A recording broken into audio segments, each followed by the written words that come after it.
Hello everyone. Before we start, make sure to like and subscribe to the channel, and leave a comment with where you're from and what time you're watching. That way, YouTube will keep showing you stories just like this one. Now, let's begin. The windshield wipers barely kept up with the rain that Thursday night in March, and my GPS showed another 40 miles to Indianapolis. Every muscle in my body ached from 12 straight hours behind the wheel, pushing through construction zones and detours that turned a simple drive into an endurance test. At 32, I'd gotten used to life as a pharmaceutical sales rep, bouncing between medical clinics across 3 states. But that didn't make the endless highways any easier. The roadside inn appeared through the downpour like a refuge. 2 stories of faded blue doors wrapped around a pothole-filled parking lot, the kind of place where truckers and traveling salespeople like me went to disappear for 8 hours before hitting the road again. The neon sign out front had maybe 4 working letters, casting this sickly yellow glow over the puddles, and I remember thinking that even this dump would feel like paradise after the day I'd had. The lobby smelled like mildew and whatever pine-scented chemical they used to mask it.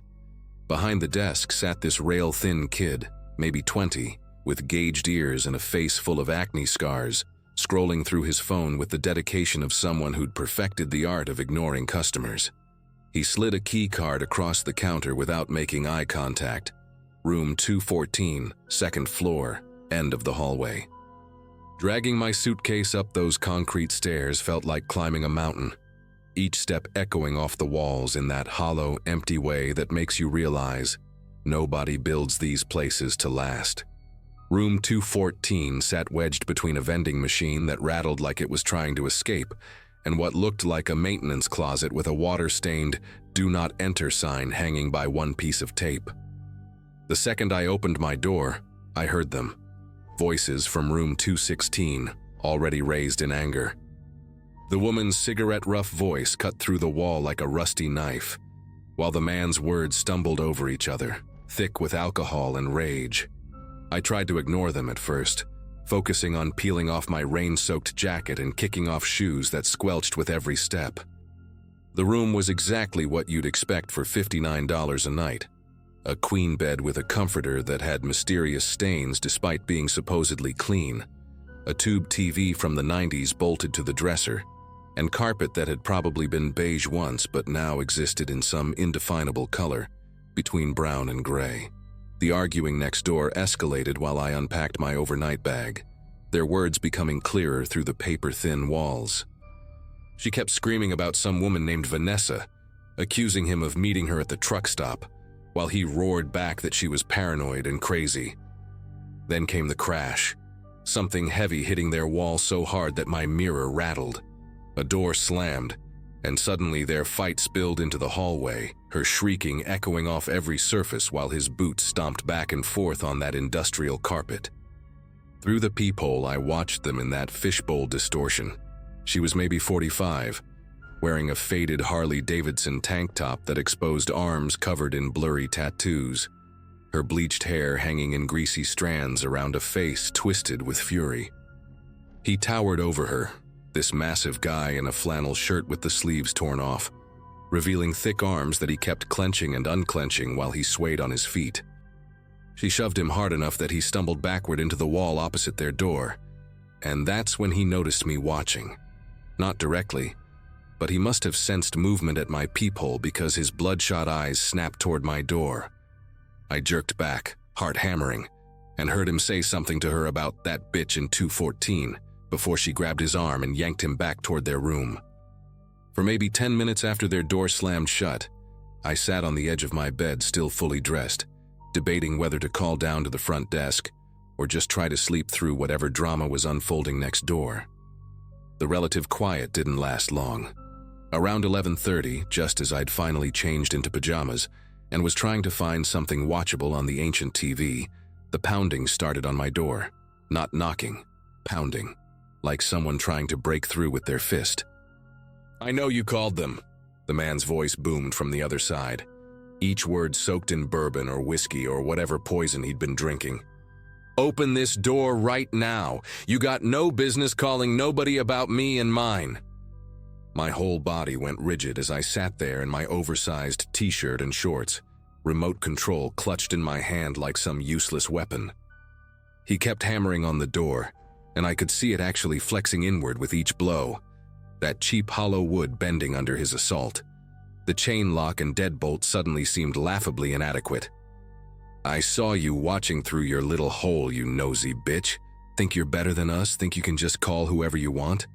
The irony was that I hadn't called anyone, hadn't even picked up the phone, but there was no way I was going to open that door to explain. His girlfriend joined him in the hallway, and I could hear her trying to pull him away, but her voice had changed from angry to something else, almost gleeful. "Bobby, come on, leave her alone," she said, but then added louder, definitely meant for me to hear. "We'll deal with this different. I got cousins 20 minutes from here. My cousin Ricky just got out, and he owes me a favor. We'll handle this the right way." Bobby, at least now I had a name for the mountain of rage outside my door, gave one final slam that made the doorframe crack audibly before letting her lead him away. Through the peephole, I watched them stumble back to 216, her whispering in his ear while shooting glances back at my door. The way she smiled while doing it made my intestines twist into knots. I immediately called the front desk, my voice shaking as I told the kid what happened. He sounded bored, maybe even annoyed, but said he'd send security up. Security turned out to be a 60-year-old man in an ill-fitting uniform who looked like he couldn't secure a sandwich, let alone handle Bobby. The security guard, whose name tag read Earl in faded letters, knocked on their door twice before Bobby yanked it open. Even from my cracked door where I watched, I could see Earl take an involuntary step backward. Bobby stood there in nothing but boxers and work boots, his hairy gut hanging over the waistband, still swaying like a tree in a storm. "Sir, we've had a complaint about noise and threatening behavior," Earl said, his voice cracking like a teenager's. Bobby laughed, this deep, ugly sound that seemed to come from somewhere dark inside him. "Complaint? That lying bitch next door called you? She's been listening to us all night, probably getting off on it." Earl tried to maintain some authority, his hand hovering near the radio on his belt, but we all knew that radio was his only real power. The girlfriend appeared behind Bobby, now wearing a ratty bathrobe that barely covered her, and she started her performance. Tears, apologies, promises they'd keep it down. She was good at it too, switching from threatening to pathetic in seconds, explaining how they'd just gotten bad news about Bobby's father and emotions were running high. Earl bought it completely, or maybe he just wanted an excuse to leave. He gave them what he probably thought was a stern warning, threw a glance at my door that seemed to say, "Stop causing trouble," and shuffled back toward the stairs. The second Earl disappeared, Bobby turned to my door and made a throat-cutting gesture with his thick finger, mouthing words I couldn't hear but definitely understood. They went back into their room, but now I could hear them talking, not yelling, which was somehow worse. The girlfriend's raspy voice carried through the wall. "I'm texting Ricky right now. Him and Tommy can be here in 20 minutes. That bitch wants to play games, we'll show her games." My phone battery was at 12%, and the charger was in my car. I threw on my jeans and jacket over my pajama shirt, shoved my wallet and keys in my pocket, and started packing everything else frantically into my suitcase. Every sound from next door made me pause. Footsteps, low voices, and then what sounded like furniture being moved around. At 12:47 a.m., I know the exact time because I kept checking my dying phone, I heard car doors slamming in the parking lot below. Through my window, which faced the front, I saw a beaten-up Chevrolet Silverado with those ridiculous raised wheels parked crooked across two spaces. Two men got out, and even from the second floor I could tell they were trouble. The driver was skinny but tall, wearing a white tank top despite the cold, with arms covered in what looked like prison tattoos. The passenger was shorter but built like a refrigerator, bald head gleaming under the parking lot lights. They didn't walk toward the lobby. They headed straight for the exterior stairs, like they knew exactly where they were going. That's when I knew I had to leave immediately. I grabbed my suitcase and purse, not even bothering to zip anything properly, and crept to my door. Through the peephole, I could see the hallway was empty, but I could hear new voices in room 216, male voices that hadn't been there before. They were laughing about something, and then I heard Bobby say my room number clear as day. The stairwell at the opposite end of the hallway, the one near the broken ice machine, was my only option since Ricky and Tommy had come up the stairs near room 216. I slipped out of my room as quietly as possible, not even letting the door click shut behind me, and practically ran down that hallway in my socks, dragging my suitcase with the wheels up so they wouldn't make noise. Behind me, I heard their door open just as I reached the stairwell. "Where'd that bitch go?" Bobby's drunk voice echoed down the hallway. My car was parked on the opposite side of the building from their truck, a small Mercy. I threw my suitcase in the back seat and started the engine with shaking fingers, not even putting on my seatbelt before throwing it in reverse. As I pulled out of the parking lot, I saw them in my rearview mirror. 4 figures standing in the second-floor hallway outside my room, Bobby's massive frame unmistakable even from a distance. The girlfriend was pointing at my car, and I saw the 2 new guys start running toward the stairs. I floored it out of that parking lot, my little Ford Focus screaming as I pushed it harder than I ever had before.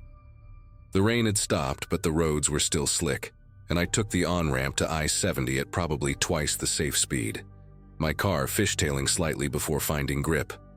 For the first 5 miles, I kept checking my mirrors obsessively, convinced I'd see that jacked-up Silverado's headlights bearing down on me any second. Every pair of high beams made my chest tighten until they passed or turned off. I didn't slow down until I'd put at least 15 miles between me and that hellhole of a hotel. My phone finally died completely somewhere around the 10-mile mark, leaving me with no GPS and no way to call for help if they somehow caught up. But I knew there was a 24-hour truck stop about 30 miles ahead. I'd stopped there for coffee on my way through before. I made it there in under 20 minutes, probably collecting several speeding tickets from traffic cameras I was too panicked to care about. The truck stop was lit up like a football stadium, full of semis and a few other cars. Blessed normalcy after the nightmare I'd just escaped. I parked right in front of the main entrance, under the brightest lights I could find, and sat there for probably 10 minutes just breathing and watching for that Silverado. When I finally went inside, the night manager, this older black woman with kind eyes behind thick glasses, took one look at my face and asked if I needed her to call someone. I borrowed her phone charger and called the police from the truck stop, filing a report about the threats and harassment. They said without physical harm or property damage, there wasn't much they could do except maybe send someone to check on the hotel. I spent the rest of the night in that truck stop, drinking terrible coffee and jumping every time someone new walked in.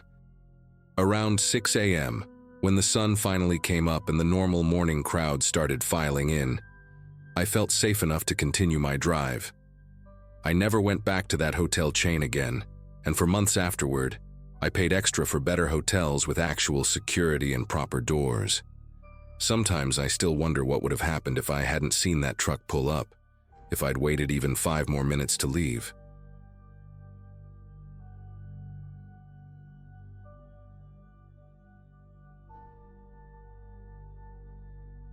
I'd been manning the front desk at the Starlight Motor Lodge for about 6 months when it happened. 22 years old, drowning in student loan debt from a community college degree that wasn't getting me anywhere. I needed whatever work I could find. The overnight shift paid an extra $3 an hour, and honestly, sitting alone in a quiet lobby from 11 p.m. to 7 a.m. seemed like a decent deal. My manager, Diane, this chain-smoking woman who always reeked of too much perfume, had made it sound simple enough when she hired me. "Keep the coffee fresh, stay awake, maybe check in a trucker or two," she'd said, already lighting up a cigarette as she walked me through the basics. The motel sat 40 miles outside Denver, right off a stretch of highway that got pretty desolate after dark. Most nights were mind-numbingly boring, exactly what I'd signed up for. I could study for my IT certifications, watch Netflix on my laptop, basically get paid to sit there. Until that Friday night in early November when a man showed up who made me realize just how vulnerable I really was. That particular night had started with an unexpected cold snap, the kind that makes you dig out your winter coat earlier than planned. Around 1 a.m. I was settled behind the reception desk, clicking through coding tutorials, while the building's ancient heating system coughed and sputtered overhead. The lobby wasn't much to look at. Wood paneling straight out of 1975, 2 leather chairs with splits down the middle that leaked yellow foam, and a coffee maker that turned everything into liquid tar. Through the wall of windows facing the parking lot, our flickering neon vacancy sign painted everything in waves of red light, making the empty spaces between parked cars look deeper than they actually were. We had maybe 8 rooms filled, a family with 2 kids who checked in around dinner, plus our usual handful of construction workers who rented by the week. The fluorescent tubes above me buzzed their constant electric hum, and I had one earbud in, half paying attention to a podcast about network protocols while keeping my other ear free for the bell that would chime if anyone pushed through the front door. Around 1:47 a.m., I remember the exact time because I'd just glanced at the computer clock. I noticed movement in the parking lot. At first, I figured it was just someone from one of the rooms heading to their car for something they'd forgotten. But the way this person moved caught my attention. He was walking between the parked cars in this weird, indirect path, like he was trying to stay in the shadows cast by our one working streetlight. Male, probably mid-30s, wearing a dark jacket despite the cold and jeans that looked wet at the bottom, like he'd been walking through the drainage ditch that ran behind the property. He kept stopping every few steps, turning his head slowly to scan the windows of the ground floor rooms. The way he moved reminded me of someone casing a place, checking for witnesses. I pulled out my earbud completely and minimized my laptop screen, suddenly very aware that I was the only employee here, that the nearest police station was 25 minutes away on a good day. The man disappeared from view for maybe 30 seconds, hidden by a pickup truck parked near the lobby entrance. When he emerged, he was closer, maybe 15 feet from the main doors. Under the harsh white light of our entrance area, I got my first real look at him. Thin face, patchy beard that looked like it hadn't been trimmed in weeks, and eyes that kept darting around like a cornered animal. His right hand was tucked inside his jacket, holding something close to his body, and that's when I saw it. The unmistakable outline of a pistol grip printing through the fabric. My mouth went completely dry. He wasn't here for a room. The way he kept that hand pressed against his side, the way he was studying the lobby through the glass like he was memorizing the layout, everything about his body language screamed wrong. I reached under the desk where Diane had shown me the emergency button that would alert the police, but my fingers were trembling so bad I could barely feel the plastic casing. He started walking toward the entrance, and each step made my chest tighten like someone was slowly turning a vise. The automatic doors were turned off after midnight, another cost-cutting measure, so the only way in was to pull the handle.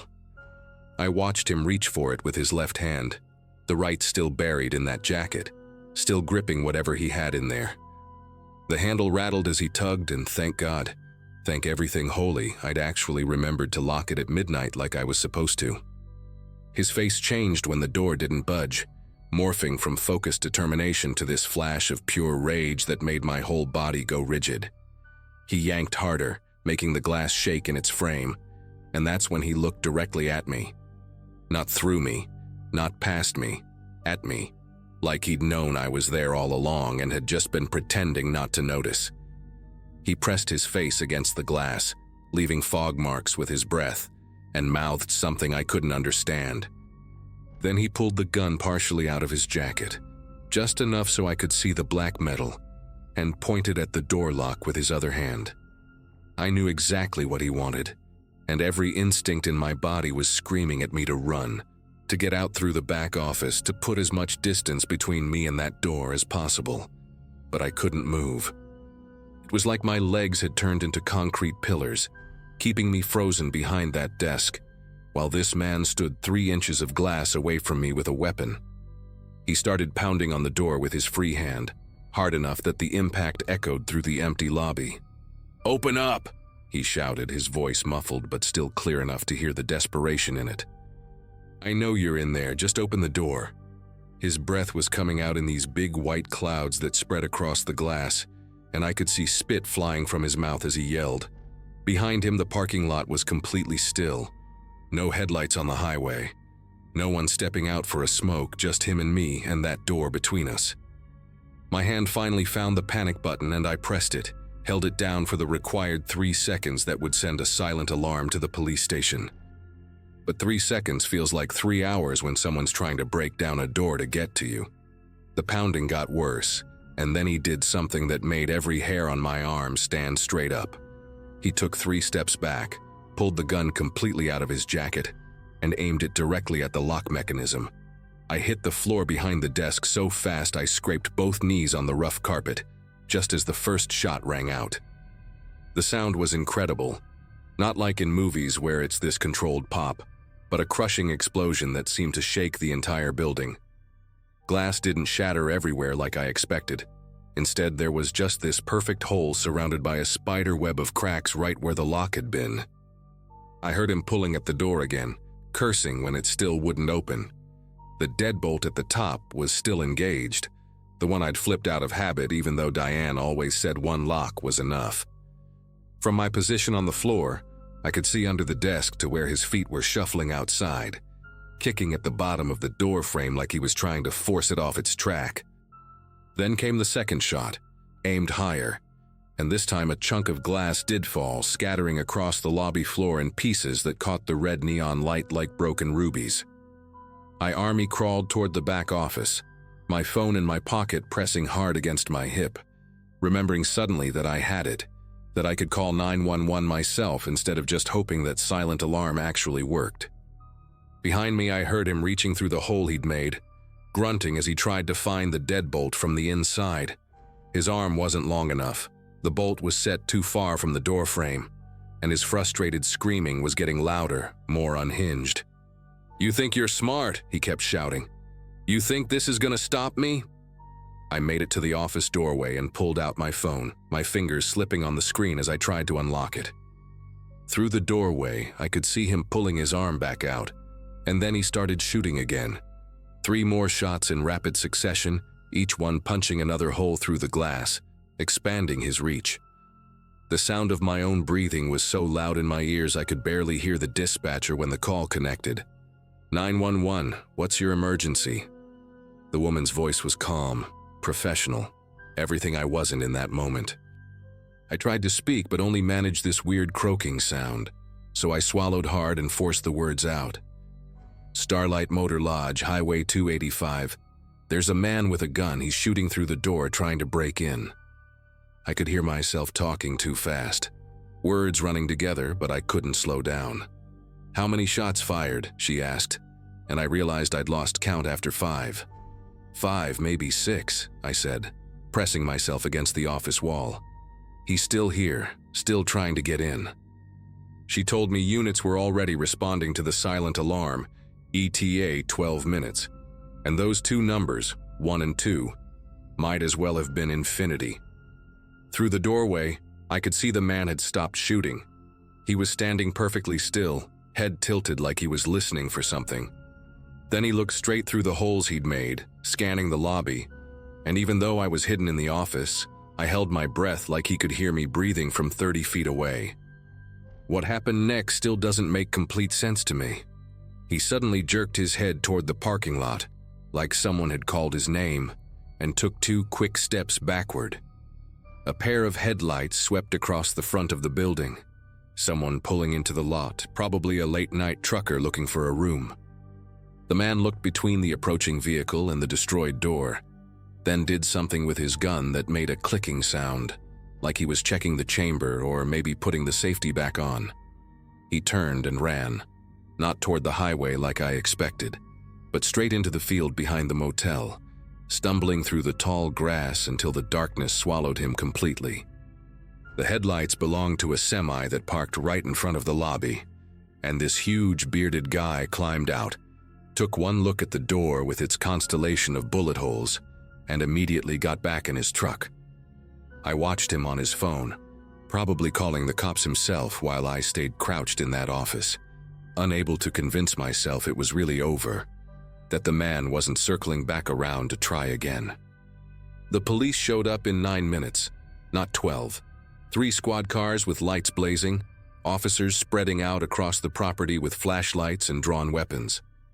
One of them, a younger guy with a shaved head who introduced himself as Officer Brennan, found me still sitting on the office floor with my phone clutched in both hands.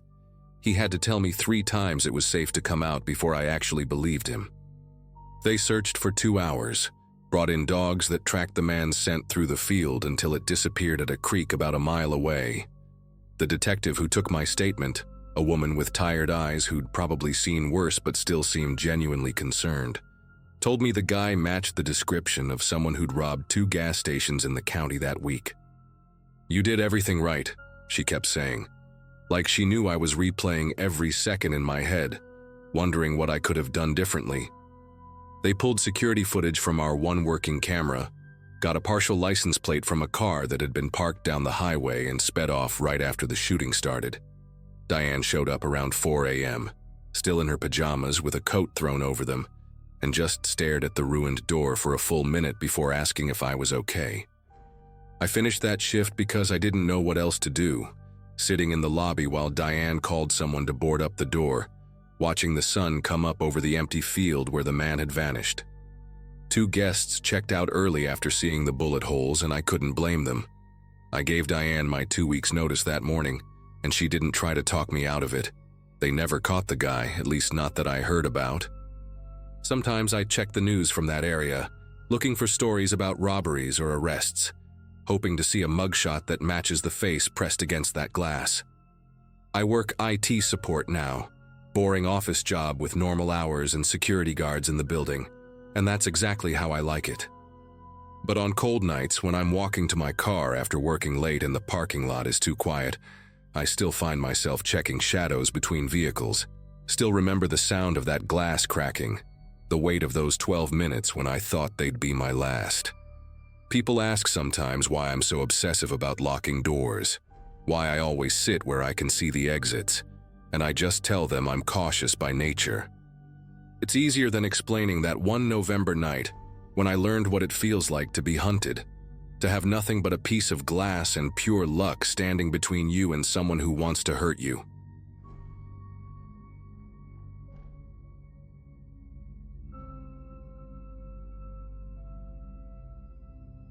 Four of us had booked a suite at the Grandview Hotel downtown for Ashley's bachelorette weekend in early October 2022. I was the maid of honor, and honestly, I'd been planning this trip for months.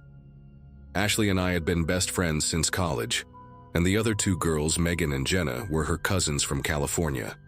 The Grandview wasn't exactly 5-star luxury, but it had this trendy rooftop bar and a nice lobby area with live music on weekends.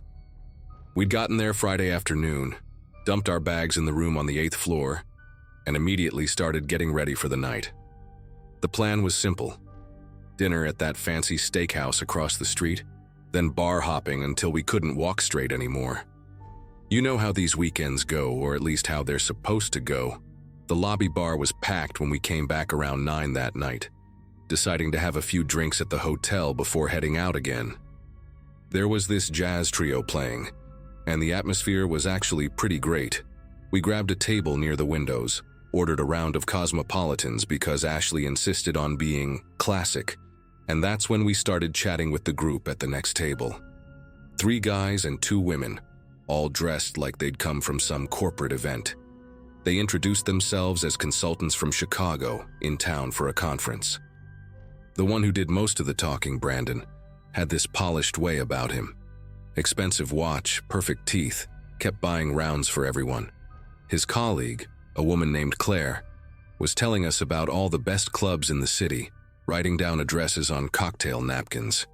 They seemed normal enough, maybe a little too eager to party with us, but nothing that raised any red flags at the time. We ended up staying at that bar way longer than planned, probably until midnight or so. Ashley was having a blast, doing these ridiculous poses for photos with everyone, including Brandon's group. At some point, Megan had to run up to the room because she'd forgotten her ID, and Brandon actually offered to walk her up since he said he needed to grab something from his room too. She laughed it off, said she was fine, but he kept insisting it wasn't safe for a woman alone in the elevators that late. Eventually, one of his friends, this quiet guy named Paul, told him to knock it off, that he was being weird. We all laughed about it. Brandon apologized and blamed the whiskey, bought another round.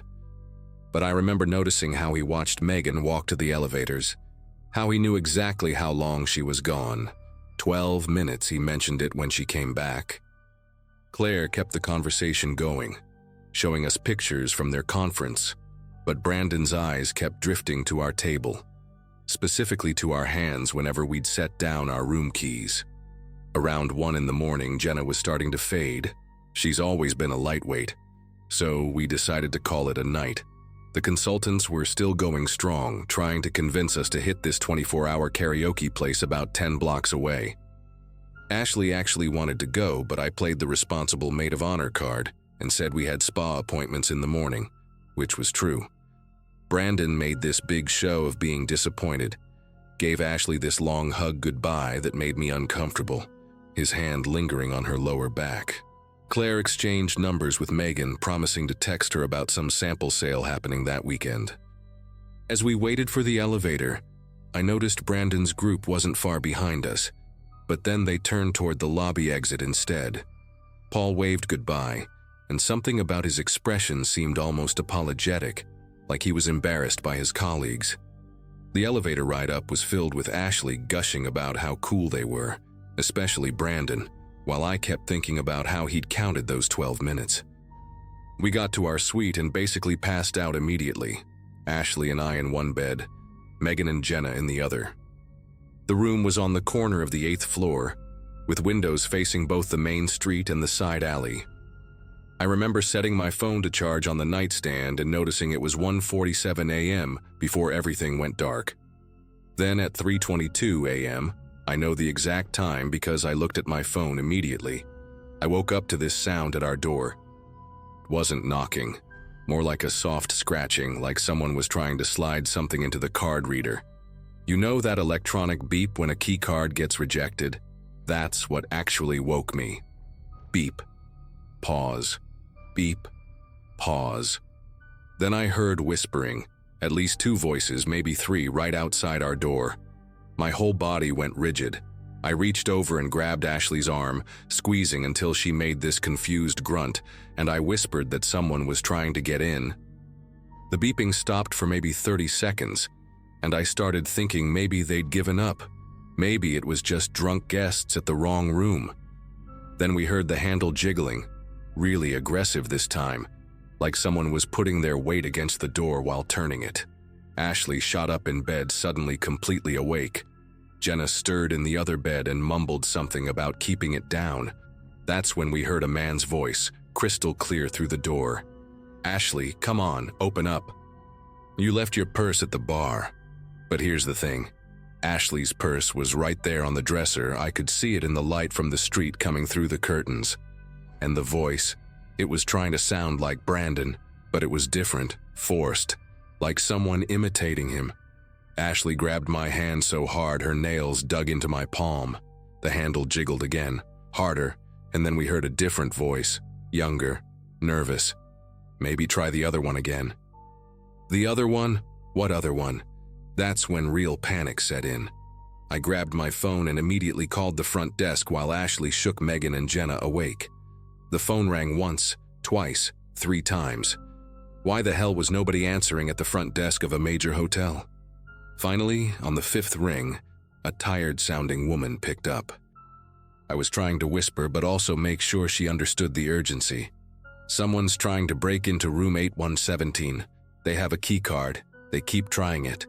Please send security now." She asked me to repeat the room number, and in those few seconds of me talking louder, the noises outside stopped completely. Dead silence. The woman said security would be right up, but I knew, I just knew, that whoever was outside had heard me on the phone. Megan was at the door now, looking through the peephole, and she suddenly jerked back like she'd been shocked.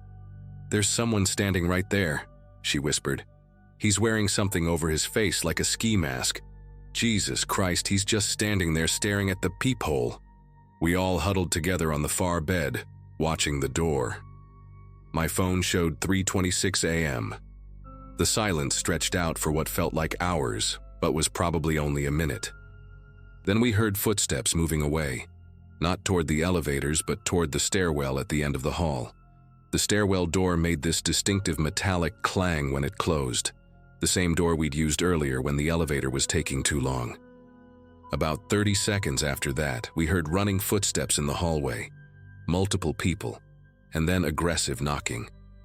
"Hotel security, room 817.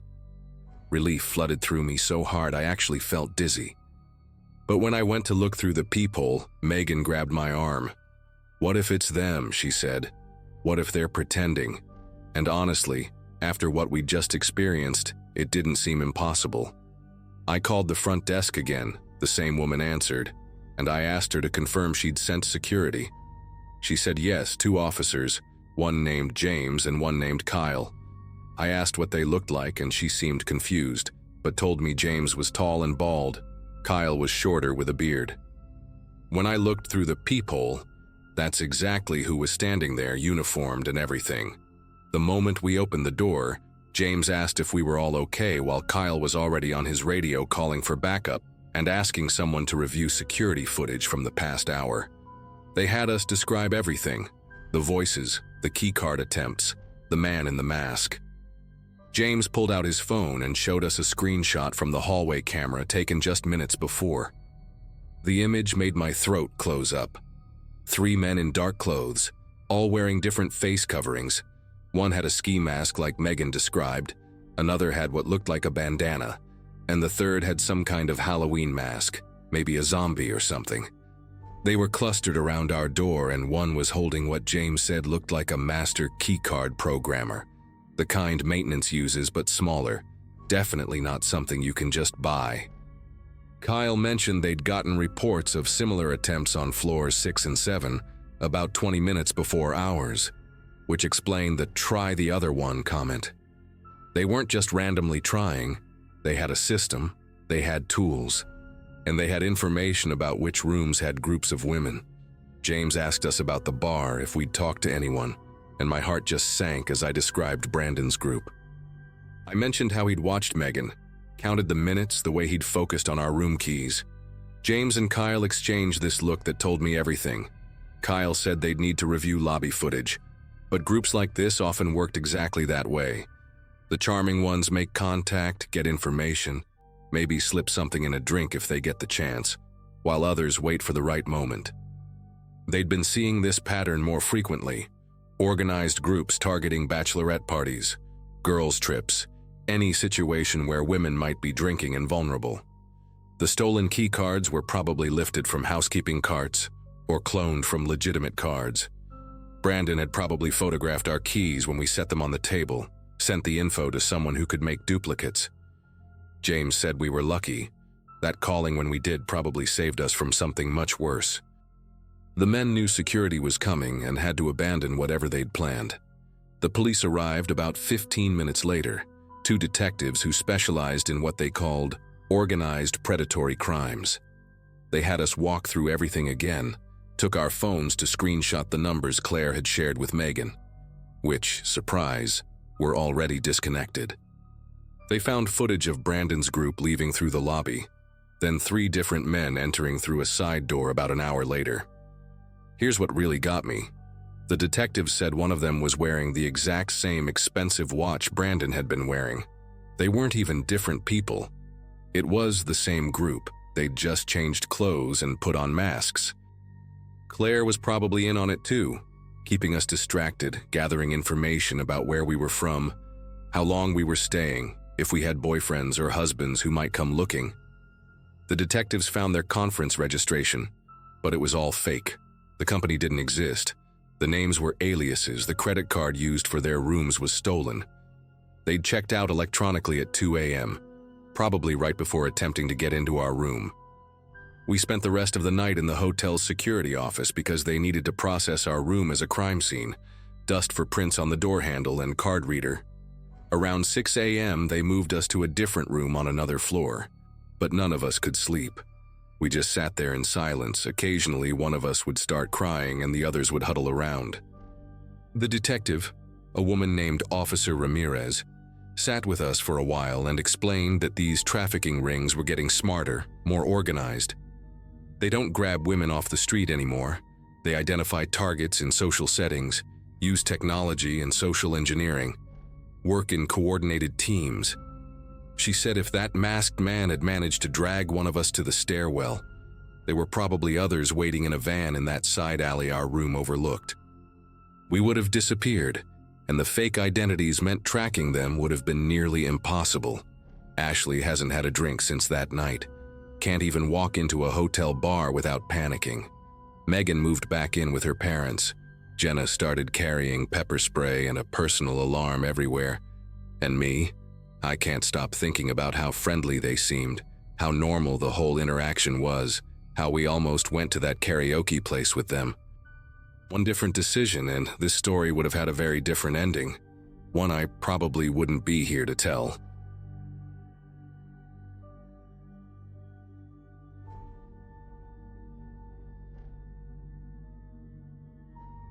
I was 16 when my family decided to take a vacation to Florida during spring break of 2017. My dad had just gotten a promotion at his accounting firm, and he wanted to celebrate by taking us somewhere nice for once. We weren't exactly poor, but family trips usually meant camping at state parks or visiting my Aunt Deborah in Kansas.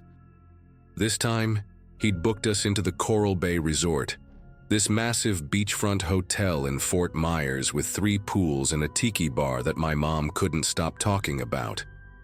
I remember being excited about the whole thing, the 12-hour drive from Ohio, the promise of actual room service, and especially the fact that I'd have my own adjoining room connected to my parents' suite. It felt grown up, like they finally trusted me enough to give me some space. My little sister Katie would be sleeping on the pull-out couch in their room, which meant I'd have privacy to stay up late texting my girlfriend without anyone bothering me. The first 2 days were exactly what you'd expect from a Florida vacation. Too much sun, overpriced seafood, and my dad constantly reapplying sunscreen on his already lobster-red shoulders. On that third night, Wednesday, we'd spent the entire day at this water park about 40 minutes from the hotel. I was exhausted in that specific way where your whole body feels heavy from chlorine and sun exposure. We got back around 9, ordered pizza to the room, and I was passed out by 10:30. My room was on the 7th floor facing the ocean, with this wide sliding glass door that led out to a narrow balcony. Before bed, I'd made sure to lock it and pull the curtains most of the way closed, leaving just a small gap because I liked seeing the moon reflect off the water. The AC was humming that steady white noise that expensive hotels have, and I remember thinking how comfortable the bed was compared to my lumpy mattress at home. Around 3 in the morning, I woke up. Not the gradual kind of waking where you drift in and out of sleep, but that sudden, jarring awareness like someone had flipped a switch in my brain. The room was mostly dark except for that thin strip of moonlight coming through the gap in the curtains. At first, I figured I just needed to use the bathroom. Too much soda at dinner always did that to me. But when I tried to sit up, nothing happened. My brain was sending the signals. I could feel the intention to move, but my body stayed completely still. I'd heard about sleep paralysis before, seen videos about it online, but experiencing it was something else entirely. It felt like someone had replaced my blood with concrete. I could move my eyes, could breathe, but everything else was locked in place. The panic started creeping in, that primal feeling when your body won't obey your commands. I tried to call out, to yell for my parents in the next room, but my voice wouldn't work either. Just this weak wheeze that barely made it past my lips. That's when I noticed the balcony door. Through the gap in the curtains, I could see it clearly in the moonlight, and my heart started hammering so hard, I thought it might burst through my chest. The door was sliding open. Not fast, not like someone was rushing, but this deliberate, careful movement that took maybe 15 seconds from start to finish. The metal track made this soft grinding sound that seemed impossibly loud in the quiet room. I watched, completely helpless, as a figure stepped through. He was tall, maybe 6'2" or 6'3", wearing what looked like dark work clothes, the kind maintenance guys wear. But it was 3 in the morning and I just knew this wasn't hotel staff. He stood there for a moment, silhouetted against the ocean backdrop, and then he turned toward me. His face was partially hidden by a baseball cap pulled low, but I could see he had a thick beard that went down to his chest, streaked with gray. He smelled like cigarettes and something else, something chemical like paint thinner or cleaning solution. He didn't rush toward me or ransack the room looking for valuables. Instead, he walked with this unnerving calmness, each step deliberate and nearly silent on the hotel carpet. He stopped at the foot of my bed and just stood there, watching me. His breathing was heavy and ragged, like he'd been running or climbing, which made sense since we were 7 floors up and he'd somehow gotten onto our balcony. His head tilted slightly to one side, the way a dog does when it's trying to understand something. I could see his eyes now. They were this pale gray color that looked almost white in the darkness, and they never blinked. Not once in what felt like hours, but was probably only 30 seconds. He reached into his pocket, and I thought this was it. He was going to pull out a knife or gun, but instead he took out a small digital camera, the kind people used before smartphones took over. He raised it slowly, pointed it at me, and the flash went off. The sudden brightness was blinding, leaving purple spots dancing in my vision. After the photo, he moved closer, walking around to the side of the bed where I was lying. His boots left dark marks on the carpet. I could see mud caking off with each step, little clumps that would later prove I hadn't imagined this whole thing. He leaned down close enough that I could see the individual gray hairs in his beard, could smell the sourness of his breath. His lips moved like he was talking, but no sound came out, just these exaggerated mouth movements, like he was mouthing words in slow motion. His hand reached toward my face, fingers stained yellow from nicotine, nails dirty and jagged. Just as his index finger was about to touch my cheek, something inside me snapped.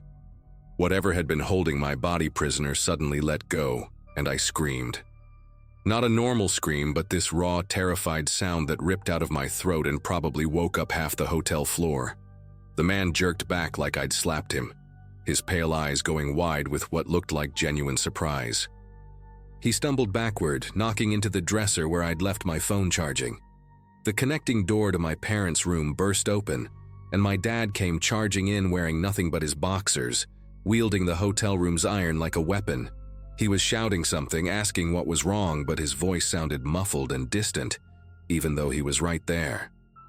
I pointed at the man, tried to say, "There's someone here," but my dad was already scanning the room, flipping on every light switch he could find.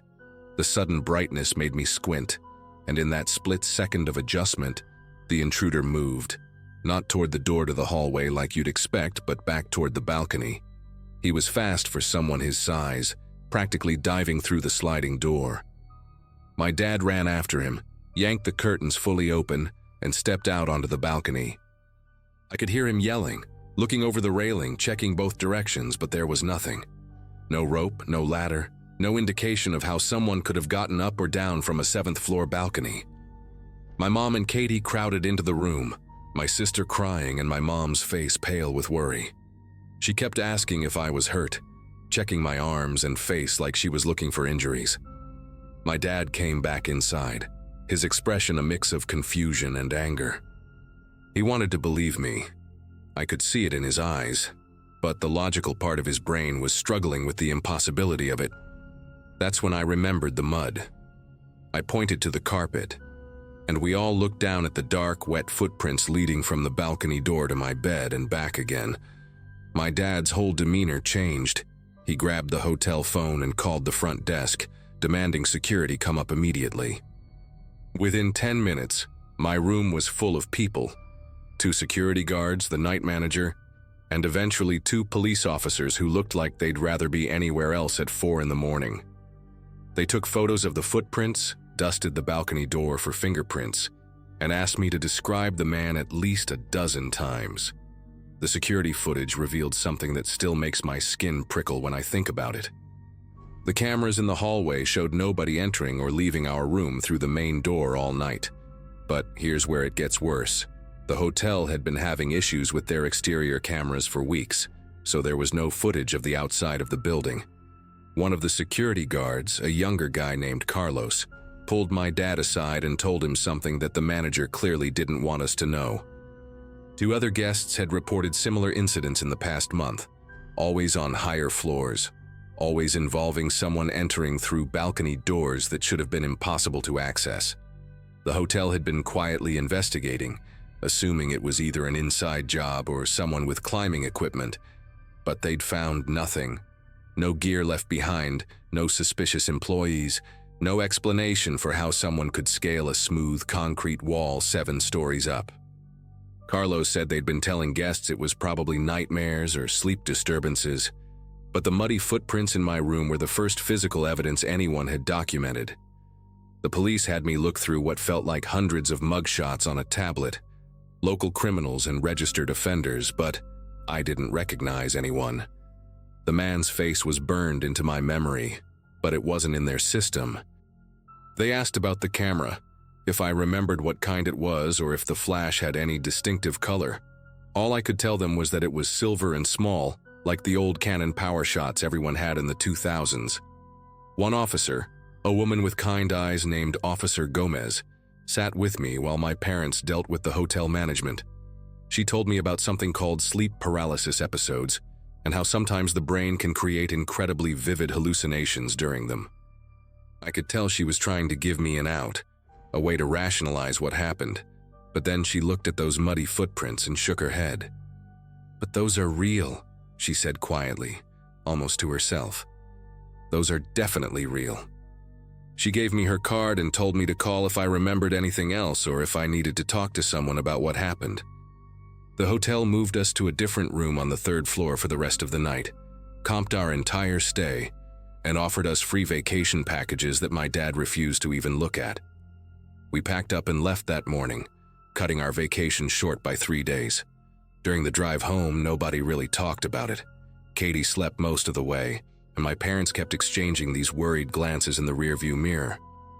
I spent the entire 12 hours searching online for anything about the Coral Bay Resort, finding scattered posts on travel forums about strange experiences and unexplained visitors that the hotel had apparently been pretty good at keeping quiet. One post from 2016 described almost exactly what happened to me: the sleep paralysis, the balcony entrance, even the old digital camera. The person said they'd hired a private investigator afterward, who discovered that a maintenance worker had been fired from the hotel in 2015 for inappropriate behavior, but still had copies of master key cards and potentially building blueprints. But there was no arrest record, no resolution, just theories and fear. 6 months later, I got a call from Officer Gomez. They'd arrested someone, a former hotel employee named Eugene Watts, who'd been living in a van in the hotel's overflow parking lot, the one they used for staff vehicles behind the main building. He had climbing gear, multiple cameras with hundreds of photos of sleeping guests, and a notebook with room numbers and dates. He'd been a maintenance supervisor for 8 years before being fired for entering guest rooms without authorization. He knew every blind spot, every camera angle, and had kept his keycard programmer when they'd let him go. The climbing equipment explained the balcony entrances.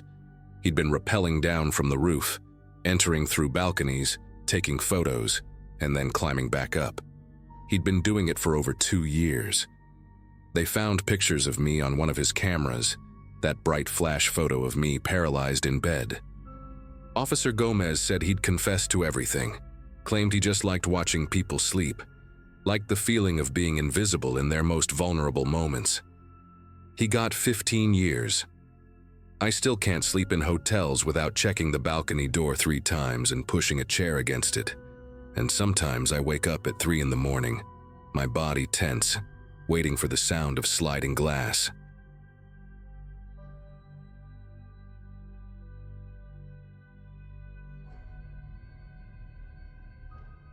February of '94 was colder than usual in southern Illinois.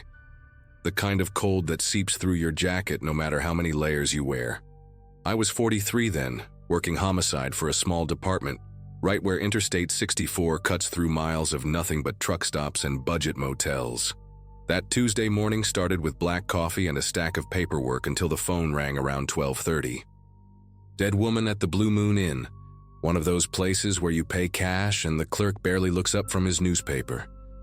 The maid who found her, Gloria, was sitting in the lobby when I arrived, her hands wrapped around a cup of tea she wasn't drinking. She had chipped purple nail polish and kept staring at the floor while she told me how the guest hadn't answered for checkout, how she'd used her master key, how she'd screamed so loud the maintenance guy came running from 3 buildings over. Gloria said she'd never seen anything like it, the way the woman looked so peaceful, like a photograph. The victim was arranged on the bed with a precision that made my chest tighten, hands folded across her stomach, hair fanned out on the pillow in perfect symmetry. Even her shoes placed neatly by the nightstand. The whole room reeked of industrial-strength cleaner, that sharp ammonia smell that makes your eyes water. Dr.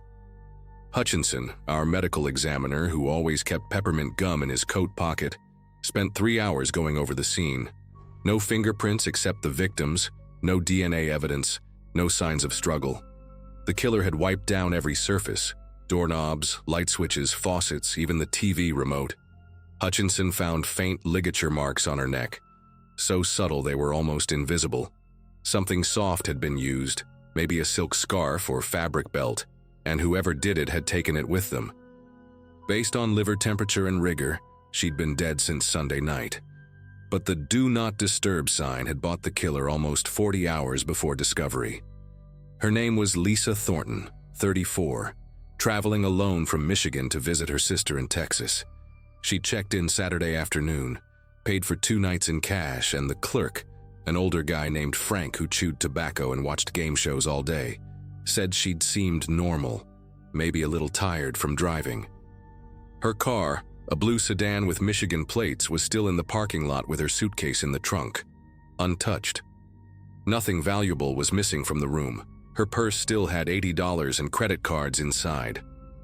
We interviewed every guest who'd been at the motel that weekend, but it was the kind of place where people minded their own business and kept their doors locked.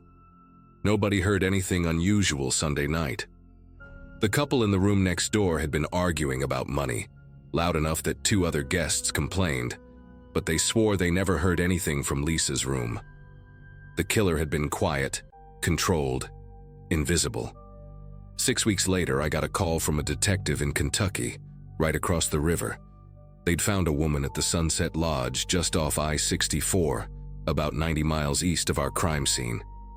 Same setup, body arranged perfectly on the bed, room wiped clean, soft strangulation marks that you'd miss if you weren't looking for them. The victim was Nancy Caldwell, 29, a pharmaceutical sales rep from Memphis who'd been making her rounds through small-town medical offices. She'd been dead 2 days when housekeeping found her, that familiar Do Not Disturb sign hanging on the door handle.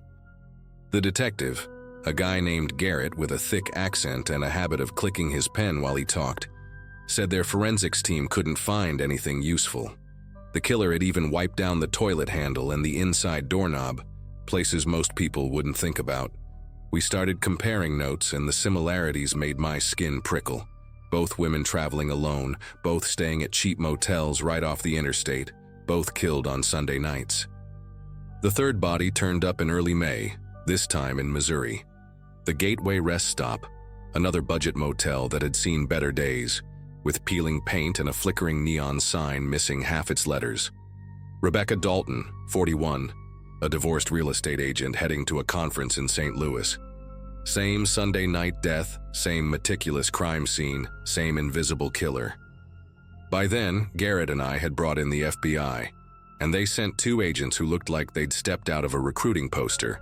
Clean-cut, serious, carrying leather briefcases that probably cost more than my monthly car payment.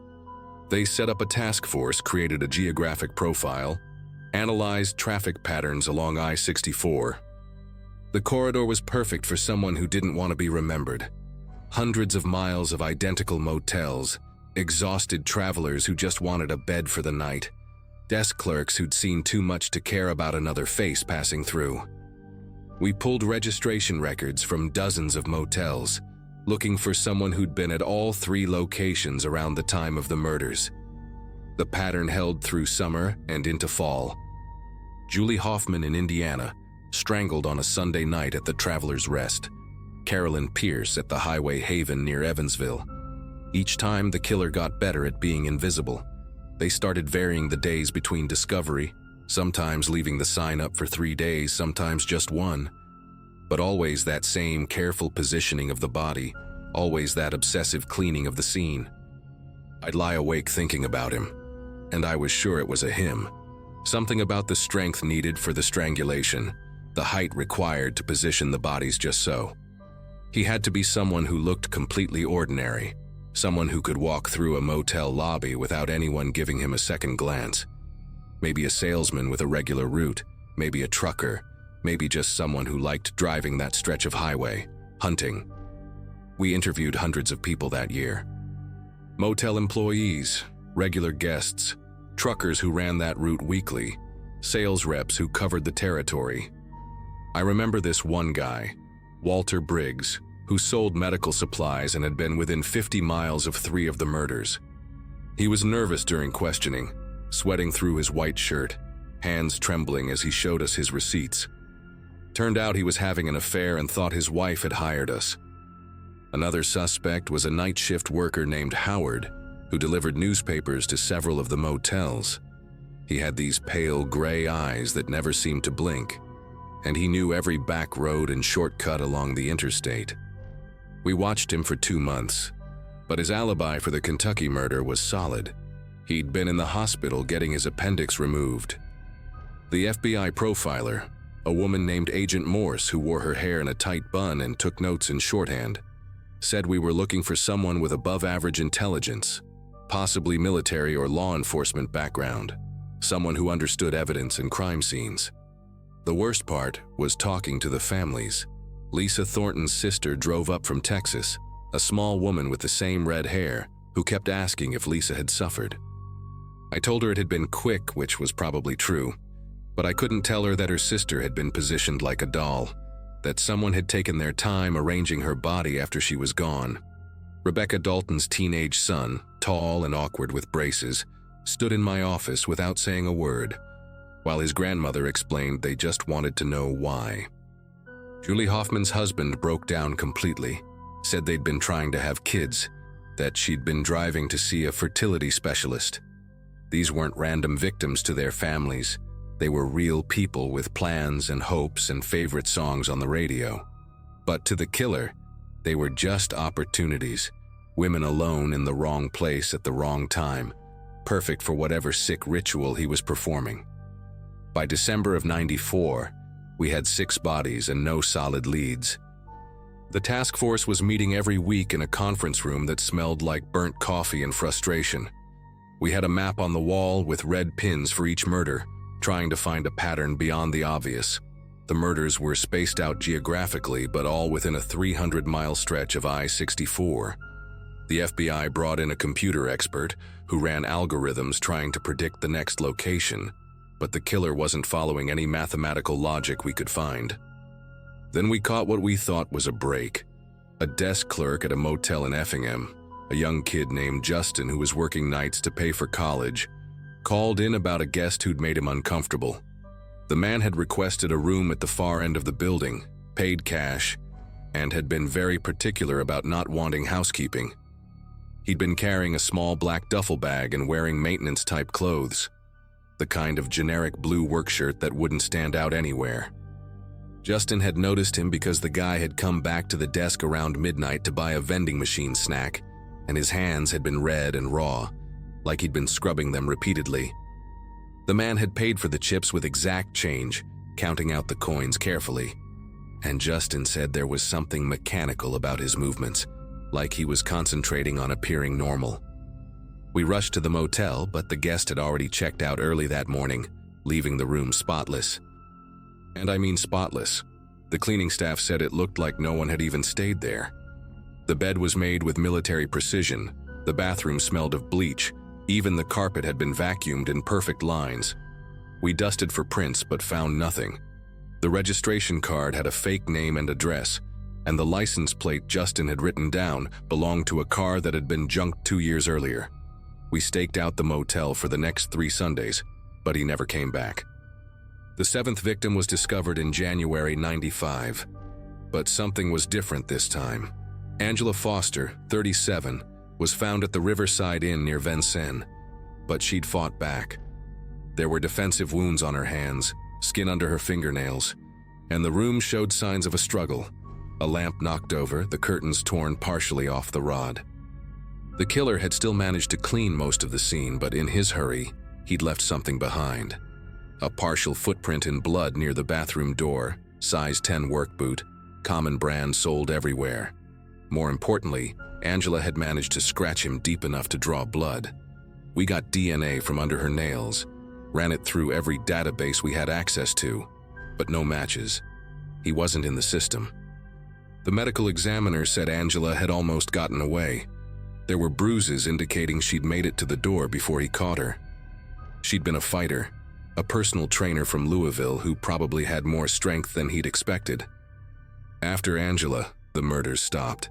Just stopped. We waited, watched, kept the task force running for another year. But nothing. We never caught him. That's the part that eats at me, even now, almost 30 years later. 7 women dead, and he just vanished. The FBI profiler thought Angela Foster had scared him, made him realize he was getting sloppy, taking too many risks. Maybe he moved his hunting ground somewhere else. Maybe he died. Maybe he just decided 7 was enough. I retired in 2001, but I kept copies of all the files, and every few years I go through them again, looking for something we missed. I think about him sometimes when I'm driving and pass one of those old motels. Most of them closed now or converted into something else. I wonder if he's out there, some regular-looking guy in his 60s or 70s now, living a normal life, keeping his secret. The DNA sample is still in evidence, waiting. Technology gets better every year, and maybe someday we'll get a match. Until then, I keep the victims' photos in my desk drawer. Lisa, Nancy, Rebecca, Julie, Carolyn, Angela. 7 women who deserved better than becoming just another cold case, another pattern in a map of red pins that never led anywhere.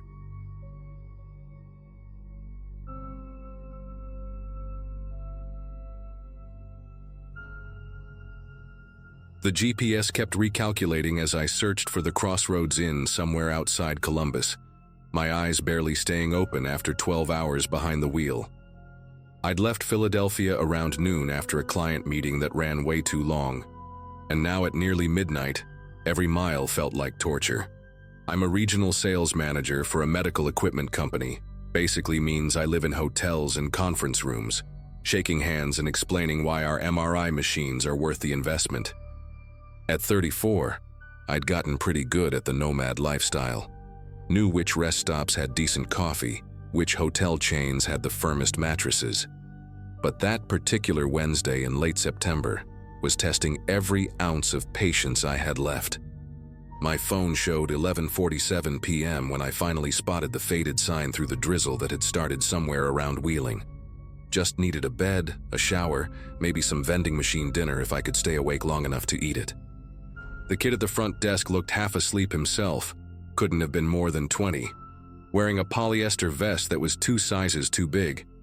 He kept yawning while pecking at the keyboard with 2 fingers, squinting at the monitor like the text was written in hieroglyphics. The lobby had that familiar smell, part bleach, part mildew, part something indefinable that every budget hotel seems to cultivate. After what felt like an eternity of watching him hunt and peck, he finally slid a key card across the counter without even looking up. Room 237, 2nd floor, down the hall to the right. I grabbed my overnight bag, the one with the broken zipper I kept meaning to replace, and headed for the elevator. The hallways were completely silent except for the hum of ice machines and the distant sound of a TV bleeding through someone's door. When I got to 237, there was already a "Do Not Disturb" sign hanging from the handle, which struck me as weird, but I figured housekeeping just forgot to take it down. I swiped the card and heard that familiar electronic beep, the little light flashing green. The door clicked open and I pushed inside, fumbling for the light switch along the wall. The room was pitch black, but right away something felt wrong. The air was too warm, too lived in, like someone had been there for days. My fingers found the switch, and when the lights came on, my brain took a second to process what I was seeing. The bed was a complete mess, sheets twisted and thrown back, pillows scattered. There were clothes draped over the chair by the window, jeans, a leather jacket, work boots on the floor.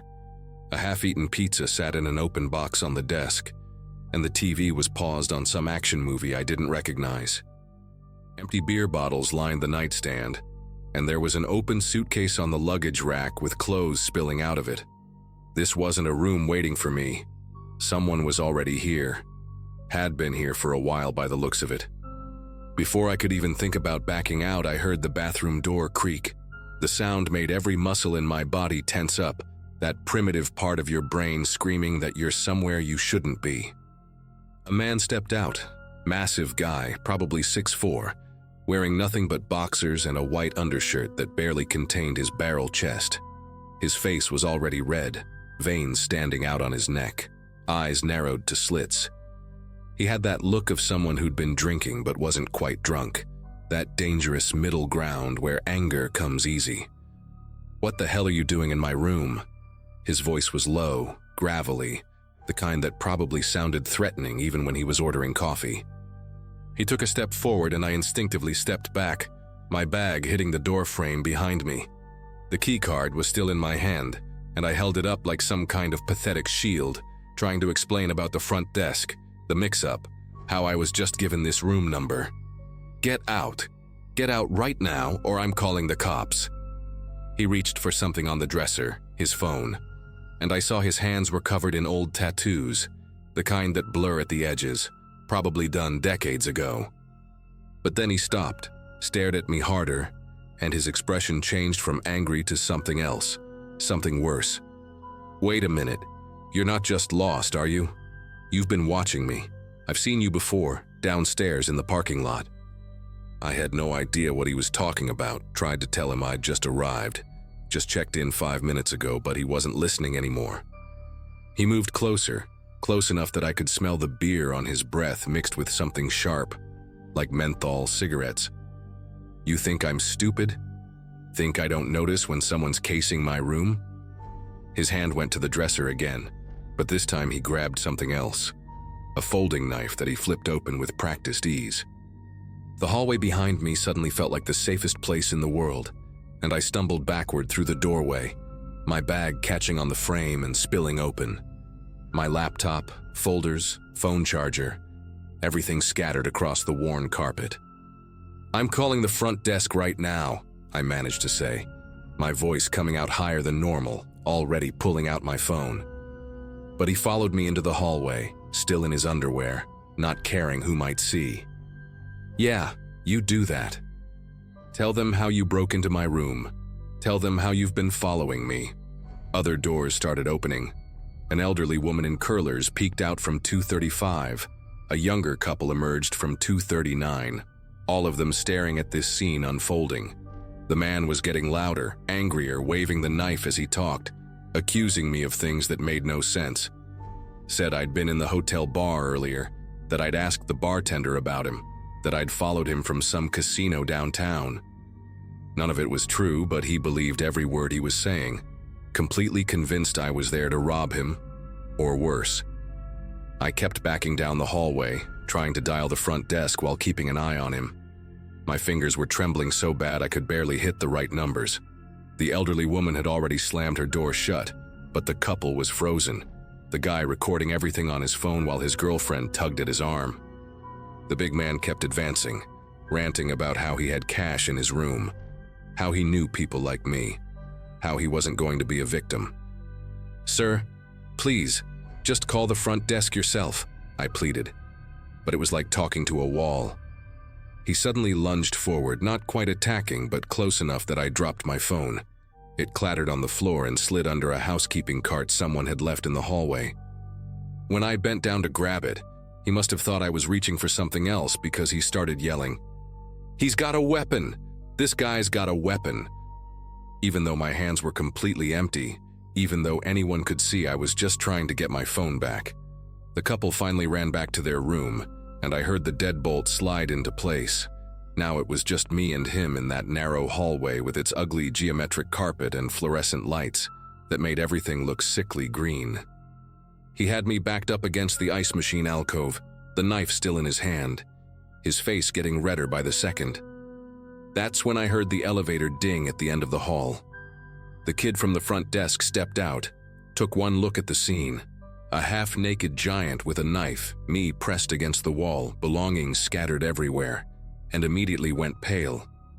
"Mr. Fitzgerald?" he called out to the big man. "Is everything okay?" And that's when I realized the horrible truth. The kid knew this guest, knew his name, which meant Fitzgerald had probably been staying here for several days. I was the stranger, the intruder, the one who didn't belong. "This man broke into my room," Fitzgerald shouted, pointing the knife at me. The desk clerk looked at me, confused, and I saw him pull out his phone, probably to call either security or the police, and I knew how this was going to look. "Wait, wait!" I practically shouted at the kid. "You gave me the key card. Room 237, check your computer, check your system." The kid hesitated, looking between me and Fitzgerald, clearly not sure what to do. Fitzgerald took this moment to grab my scattered papers from the floor, holding them up like evidence. "Look at this, he's got all kinds of documents, probably fake IDs, credit cards. Check his bag." The way he was spinning the story, even I was starting to feel guilty, like maybe I had done something wrong. The kid was backing toward the elevator, keeping his distance from both of us. "Sir, I need you both to calm down. I'm calling my manager." But Fitzgerald wasn't having it. He threw my papers in the air, letting them flutter down like confetti, then kicked my laptop bag down the hall. "This piece of trash has been stalking me for 2 days. I want him arrested." 2 days. I'd been in Philadelphia 2 days ago, had the receipts to prove it. But who was going to listen to me now? That's when everything shifted into pure chaos. Fitzgerald suddenly rushed at me, maybe thinking I was going to run, maybe just fed up with waiting. The knife was still in his right hand, but he reached for me with his left, grabbing a handful of my shirt. I could smell his sweat, see every broken blood vessel in his eyes, feel his breath hot on my face. Pure instinct kicked in, and I shoved him as hard as I could. He stumbled backward, his bare feet slipping on the smooth carpet, and crashed into a room service tray someone had left outside their door. Plates and glasses shattered, food went everywhere, and Fitzgerald went down hard, the knife skittering away under a door. The sound was tremendous in that enclosed space, like someone had dropped a whole kitchen's worth of dishes. More doors opened, more faces appeared, and someone started screaming. Fitzgerald was trying to get up, slipping on mashed potatoes or whatever it was, cursing and threatening to kill me. The desk clerk was frantically talking on his phone now, and I heard him say police and assault and give the hotel address. I did the only thing that made sense in that moment. I ran. Not toward the elevator where the clerk was standing, but to the stairwell at the opposite end of the hall. Behind me, I could hear Fitzgerald roaring, hear the desk clerk yelling for me to stop, hear doors slamming as guests locked themselves in. I took the stairs 3 at a time, my dress shoes sliding on the metal edges, one hand on the railing to keep from falling. My car keys were still in my pocket, thank God, but everything else, my laptop, my work files, my phone, was scattered all over that second-floor hallway. I burst through the exit door into the parking lot, the cool September air hitting my face like a slap. My rental car, a silver Nissan Altima, was parked near the back, and I sprinted for it, fumbling with the key fob. The locks clicked open just as I heard the stairwell door bang open behind me. Fitzgerald had followed, still in his underwear, barefoot on the asphalt, screaming threats and obscenities that echoed across the parking lot.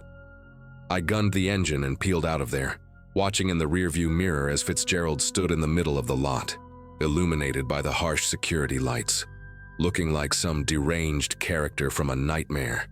My heart was hammering so hard I thought it might break through my ribs. I drove for maybe 20 minutes before pulling into a well-lit gas station, sitting there with the engine running, trying to figure out what to do. No phone, no laptop, no way to call anyone or even check into another hotel. I ended up driving straight through to Cincinnati, found an all-night diner, and used their phone to call my credit card company to report my cards potentially compromised. The next morning, I called my boss from a payphone. They still had one at a truck stop, and tried to explain why I'd missed my morning meeting. 2 weeks later, a detective from Columbus called my office. They'd found my things and wanted to return them, but also wanted my side of the story. Turns out Fitzgerald had a history of paranoid episodes, had been off his medication, and had been asked to leave 2 other hotels that month. The Crossroads Inn had meant to move him to a different room that night, but never updated their system. Room 237 was supposed to be empty, ready for me, but their mistake nearly got me arrested or worse. I got my stuff back eventually, but I never stayed at that chain again, and now I always double-check at the front desk if they're absolutely sure the room is empty.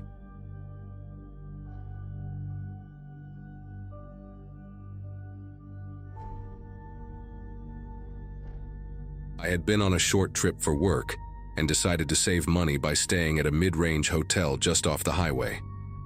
Nothing remarkable about the place, just a 4-story building with that faint smell of chlorine from the pool clinging to the lobby. I checked in late sometime after dinner and was honestly relieved to have a quiet night ahead of me. My routine back then was pretty simple.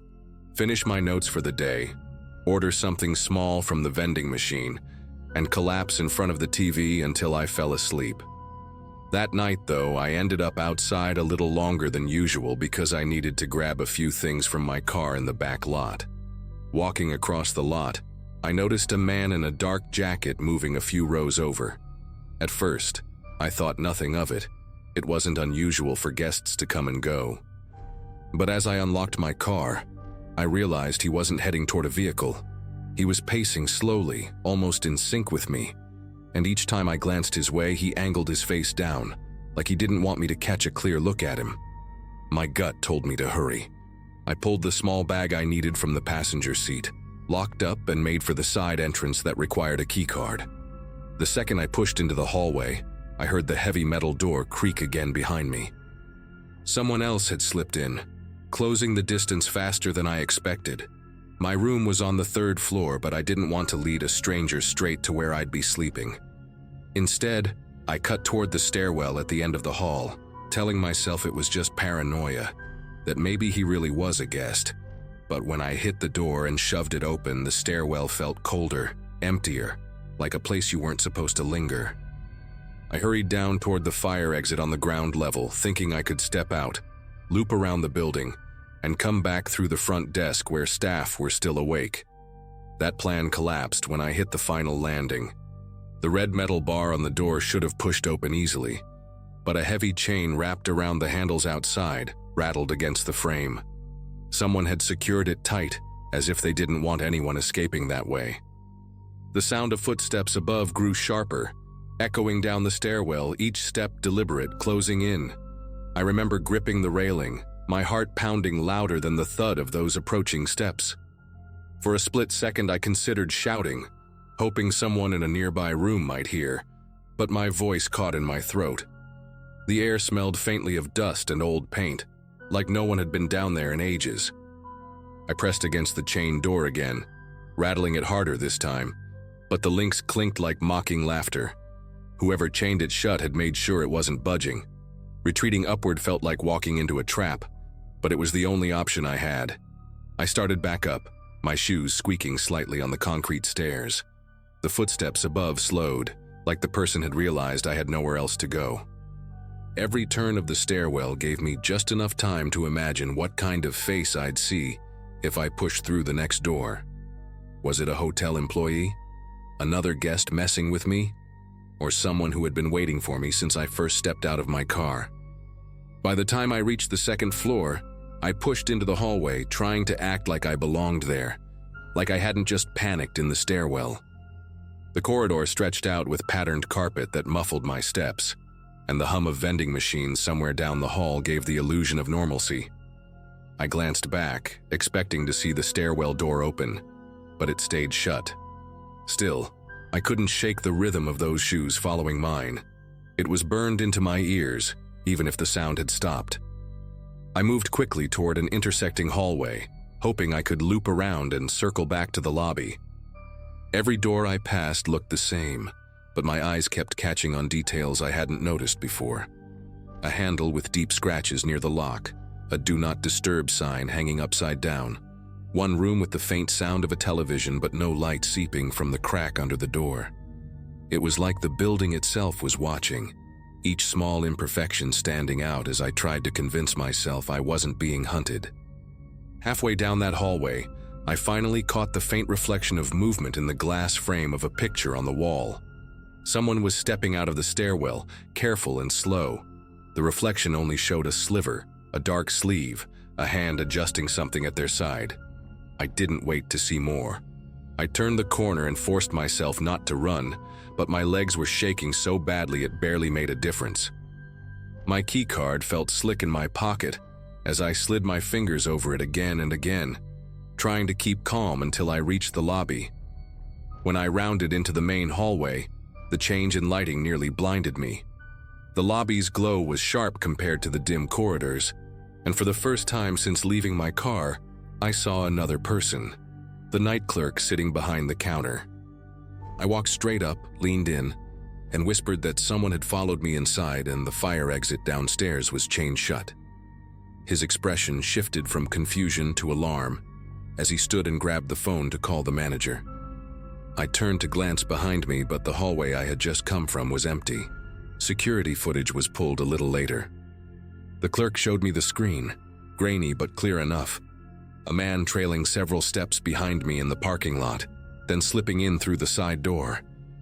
The last frame caught him pausing at the stairwell door, hand pressed against it, before the feed cut out as he moved inside. No one ever saw him leave. They checked the halls, the lot, even the service areas, but he had vanished. The chain on the fire exit was still there when the manager went down to check, but no staff admitted to putting it on. I barely slept that night. By morning, I checked out early, the chain still rattling in my memory. I've stayed in plenty of hotels since, but I always test the stairwell doors now. Always check who's behind me when I cross a parking lot. To this day, I don't know if the man was a guest, an employee, or someone with a much worse reason for being there. All I know is that if the chain hadn't been on that door, I might have had a way out. Instead, I walked back into the unknown, and I've never felt safe in a hotel hallway again.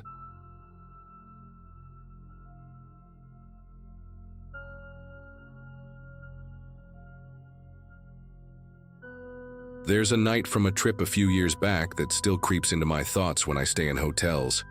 At the time, I was in my mid-20s, traveling with 3 close friends for a weekend getaway. We'd booked a modest downtown hotel, nothing luxurious, just a place with clean rooms and a decent lobby bar.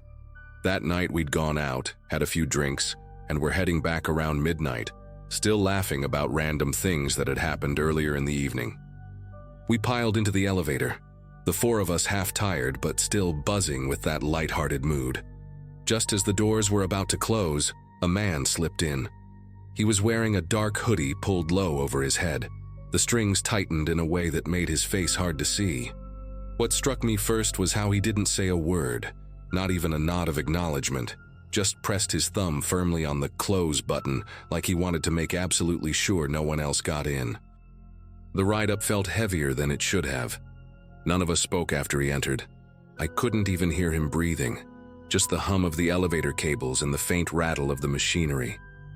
The floor numbers lit up one by one, agonizingly slow. When we reached our floor, the doors opened, and instead of letting us go first, he stepped aside slightly, as if to usher us out. It was polite in theory, but the way he watched us leave made my stomach knot. Then, without hesitation, he walked out right behind us. The hallway was long and quiet, carpet muffling our steps, but his sneakers echoed faintly behind us. We weren't exactly subtle about where we were headed, since we went straight down the hall and stopped at our door. My friend Marcus swiped the key card, whispering under his breath about how weird that guy was, while I kept glancing back. The man didn't say anything, didn't even slow down. He just trailed us until we disappeared into the room and locked the door. At first, we laughed it off, calling it creepy but harmless. But deep down, I couldn't shake the feeling that we'd just shown a stranger exactly where we were staying. We tried to distract ourselves by flipping on the TV, ordering some late-night snacks from the vending machine down the hall, and joking about who was going to pass out first. Still, every so often I caught myself replaying the image of that hooded guy standing just a step behind us. The hotel corridors weren't busy, so if he had been on our floor for any legitimate reason, we should have at least heard another door open or close.